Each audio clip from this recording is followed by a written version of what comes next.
So imagine you're dealing with someone who's hoarding. Now, people who are hoarding are often older or neurologically damaged, or they have obsessive compulsive disorder.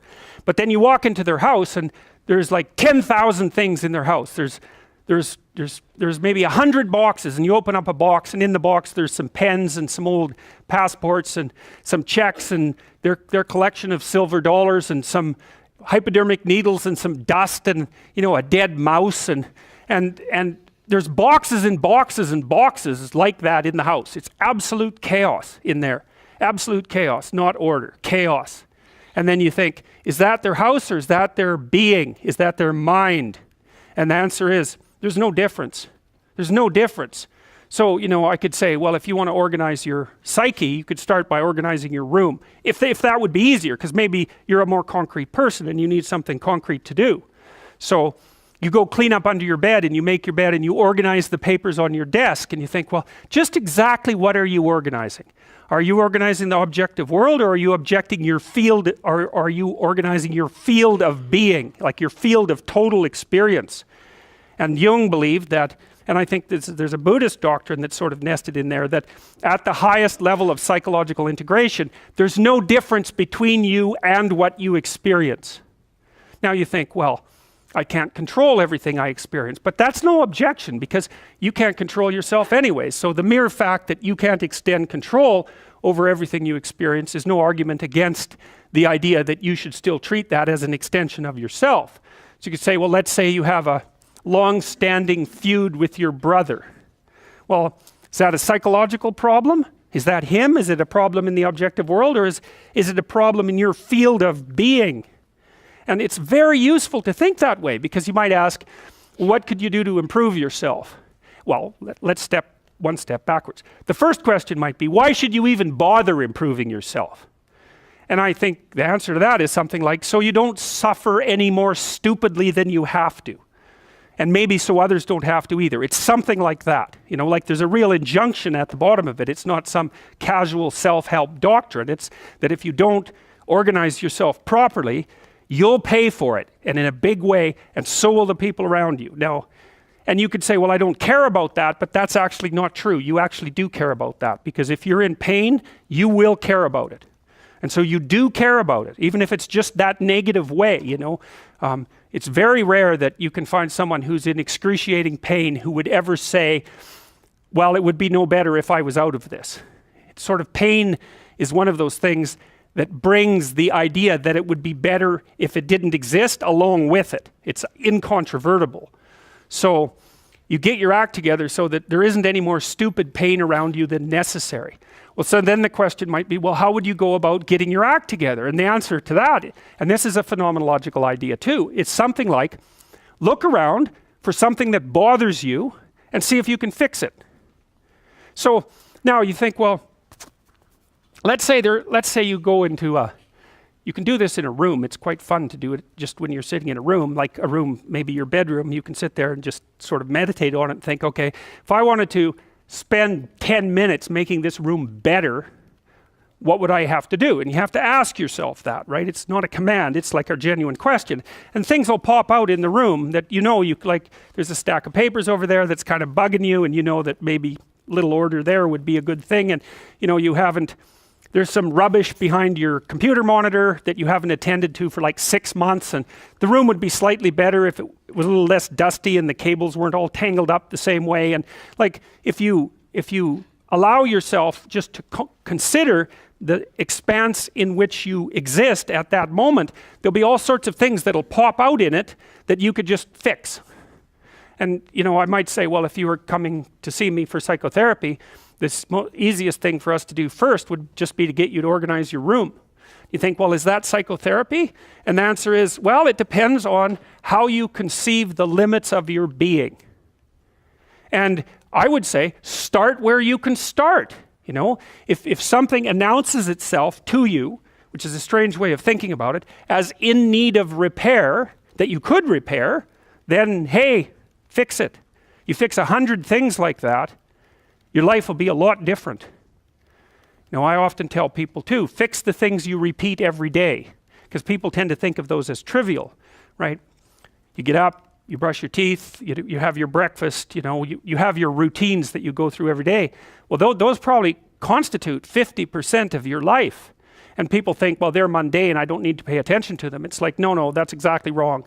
The things you do every day, those are the most important things you do. Hands down. All you have to do is do the arithmetic. You figure it out right away. So 100 adjustments to your broader domain of being, and there's a lot less rubbish around and a lot fewer traps for you to step into. And so that's in keeping with Jung's idea about erasing once you've got your mind and your emotions together, and once you're acting that out, then you can extend what you're willing to consider yourself and start fixing up the things that are part of your broader extent. Now, sometimes you don't know how to do that. So you might say, imagine you're walking down Bloor Street and there's this guy who's like alcoholic and schizophrenic and has been on the streets for 10 years. He sort of stumbles towards you and, incoherently mutters something. That's a problem. And it would be good if you could fix it, but you haven't got a clue about how to fix that. You just walk around that and go find something that you could fix, because if you muck about in that, not only is it unlikely that you'll help that person, it's very likely that you'll get hurt yourself. So, just because while you're experiencing things announce themselves as in need of repair, doesn't mean that it's you right then and there that should repair them. You have to have some humility. You don't walk up to a helicopter that isn't working and just start tinkering away with it. You have to stay within your domain of competence. But most of the time, if people look at their lives, it's a very interesting thing to do. I like the idea of the room, because you can do that at the drop of a hat. You go back to where you live and sit down and think, okay, I'm going to make this place better for half an hour. What should I do? And you have to ask, and things will just pop up like mad. And it's partly because your mind is a very strange thing. As soon as you give it a name, a genuine aim, it'll reconfigure the world in keeping with that aim. That's actually how you see to begin with.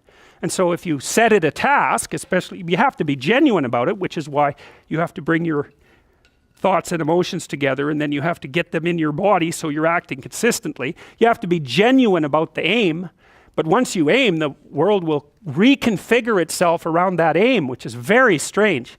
And it's technically true.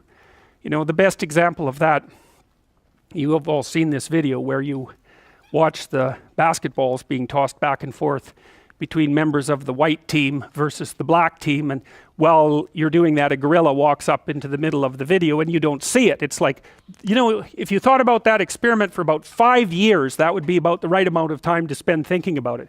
Because what it shows you is that you see what you aim at.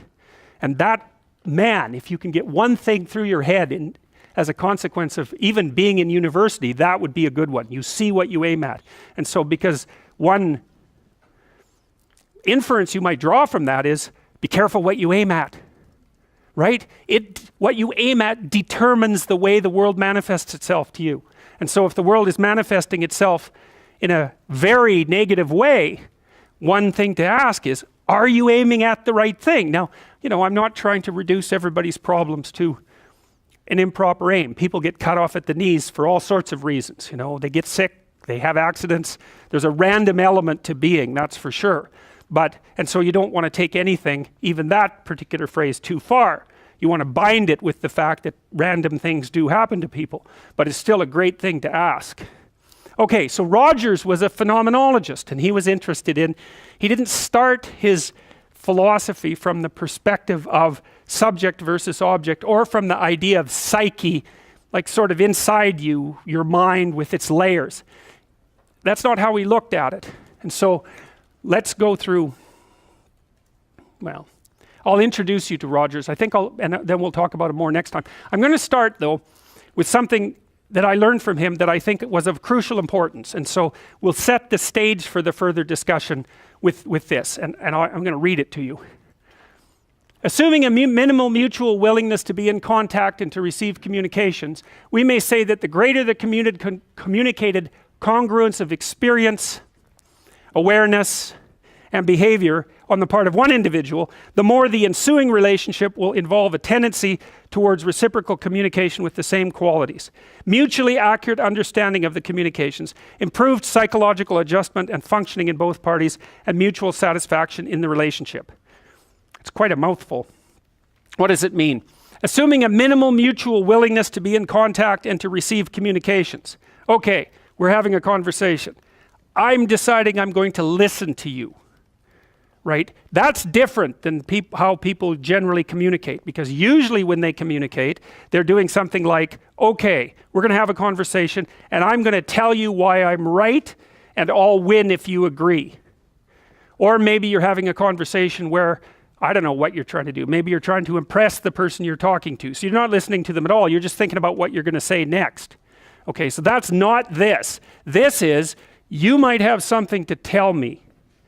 And so I'm going to listen on the off chance that you'll tell me something that would really be useful for me to know. And so you could think about it as an extension of the Piagetian, Piaget talked about the fundamentally important element of knowledge being to describe how knowledge is sought, the process by which knowledge is generated.